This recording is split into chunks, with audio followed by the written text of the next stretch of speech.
They've tried one by one through force, or I mean, only through force, really. They've had to, because when you tell Egypt, we're going to cut off your food and your water, I mean, is that really being diplomatic? Hardly. It's basically threatening force. So they've tried through force or threatening force to force Arab countries into accepting Israel.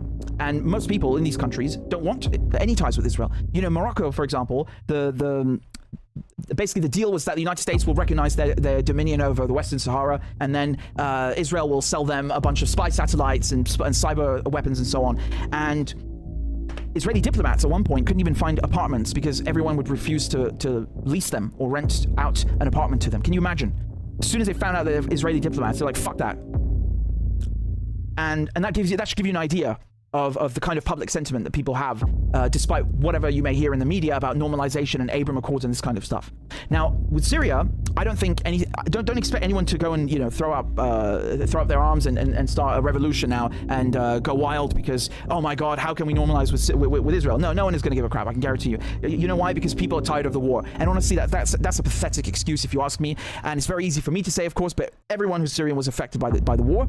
But I'm just telling you the reality as it is. Okay, you had several Palestinian groups throughout history based in Damascus, and up until recently, I believe PIJ was one of them. But of course, one of the conditions, one of the the outcomes that the Israelis have always desired is not just to cripple Damascus so that Syria can't take back the Golan Heights for itself, but of course to cripple those Palestinian groups. And that's exactly what's been going on for the last couple of months.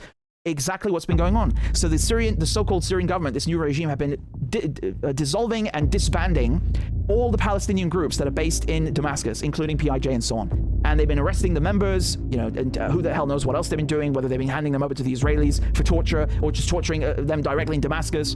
And of course, they've not just arrested them, they've dissolved their organizations, or at least their branches in Damascus and their headquarters in Damascus entirely.